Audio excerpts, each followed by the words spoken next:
these are just kind of going to fill in real quickly, I guess. But cerebral angiography is the gold standard, both in a diagnostic setting, and as you can see, for certain issues, certainly for large vessel ischemic stroke, it's the gold standard. Some people would argue it's the gold standard for aneurysm interventions, particularly in the ruptured setting for certain aneurysms. That's debatable otherwise in other spaces, but certainly it's the most powerful technique to give the most sensitive information about any type of vascular disorder in and around the brain, face, and spine. Though cross-sectional imaging is getting better, it still can interrogate vessels with the quality and the consistency of good angiography. There are a lot of things that are getting better about this every year. Our ability to do quantifying imaging, as well as surgical planning techniques, as well as doing some minimally invasive surgical issues, which I'm going to show in just a second.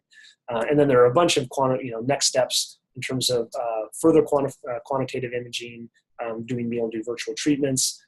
There's a whole field of machine learning and diagnostic aids that are coming.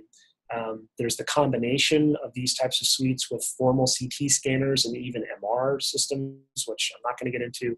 And I'm going to talk a little bit about public health here in just a second. So this is a project that I just want to speak about in closing.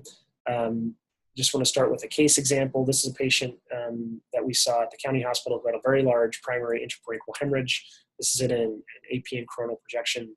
And so there are studies, randomized trials that looked at the role of surgical intervention for this particular types of patients. And what they found is collectively, any type of surgical intervention is really not that helpful.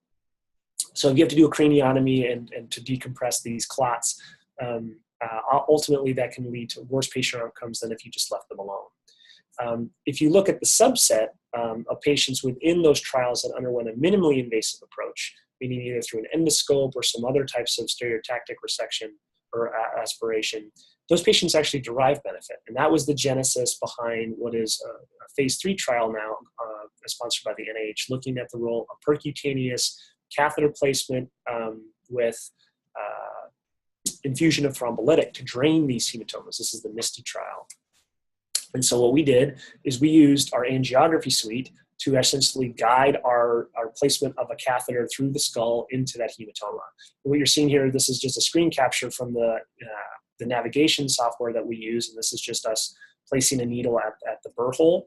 Here it is in projection, wider field of view, and here it is in lateral projection. And what this does is it allows us to target very, very accurately within about 2 millimeters or so within the middle of this hematoma. And the idea is you want to get along the long axis of the clot to maximize the number of side holes to get as much contact between the thrombolytic and the blood itself.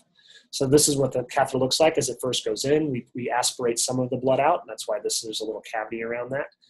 But ultimately, you only get a small percentage out. And so most of it comes out over a number of days. This is after just the first day. But then after 4 days time, the catheter comes out and most of the hematoma is gone. And that translates into potentially better outcomes. But right now, it's really focused on trying to reduce ICU stays. So one of the big critical components of treating these patients, obviously, is their intracranial pressures. We need to increase those and make sure that they stay well perfused, considering their increased ICPs with all that extra material in there. And to do that, you have to then, augment their cardiovascular physiology, and that can cause a lot of problems for patients. And so if you can take away that high pressure component mechanically, it can make their ICU stays less complex, and then ultimately that can translate into better outcomes. And that's what the phase 1 and phase 2 data would suggest from the MISTY trial thus far. So this is not a primary ICH. This is an epidural hematoma. This is a primary ICH, and this is an abscess, and this is a subdural.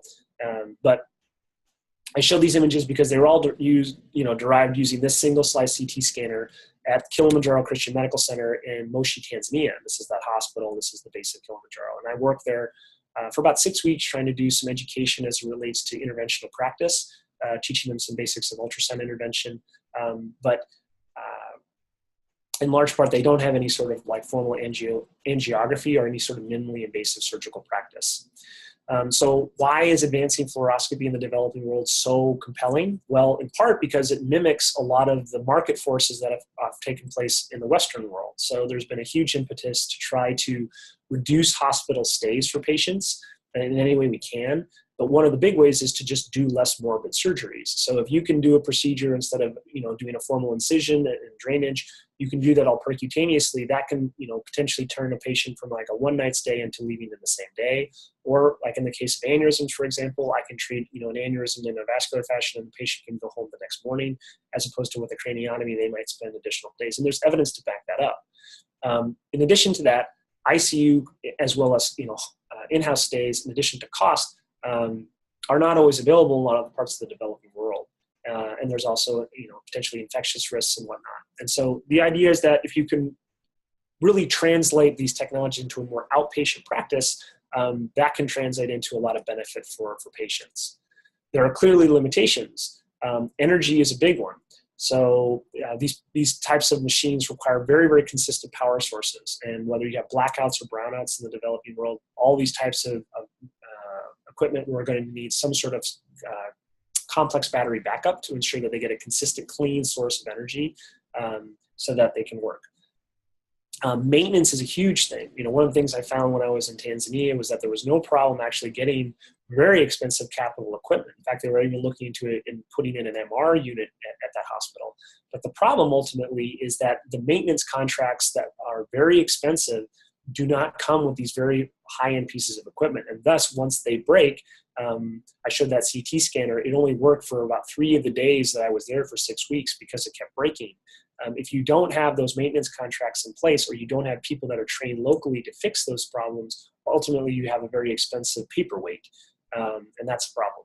And last but not least is the market. So certainly, the reason why there's such a huge number of these devices in the Western world is because there are ways to pay for it, and it's profitable for those companies. But just as there are secondary markets for pharmaceuticals, there are secondary markets for medical devices and medical imaging equipment. But the big thing is just getting it in those places and allowing those markets to develop. So this is a list of hospitals that I consider to be Goldilocks Centers, meaning that they are centers that are based in communities that are large enough and have life expectancies that are high enough and prevalences of hypertension and smoking that you would expect some of these diseases to be prevalent, but they're remote enough to big centers where these types of technologies already exist, where putting in a machine such as this could be very impactful for that community. So this is ultimately a program I'm trying to get off the ground between UCSF and Siemens, and we've had discussions about it, but it's still in the works. So here's just the written down collectively, but we're looking at potentially finding alternative energy partners, and then obviously partnering with academic as well as commercial device manufacturers to really try to make this translate into something that could be used around the world. That's it. Thank you.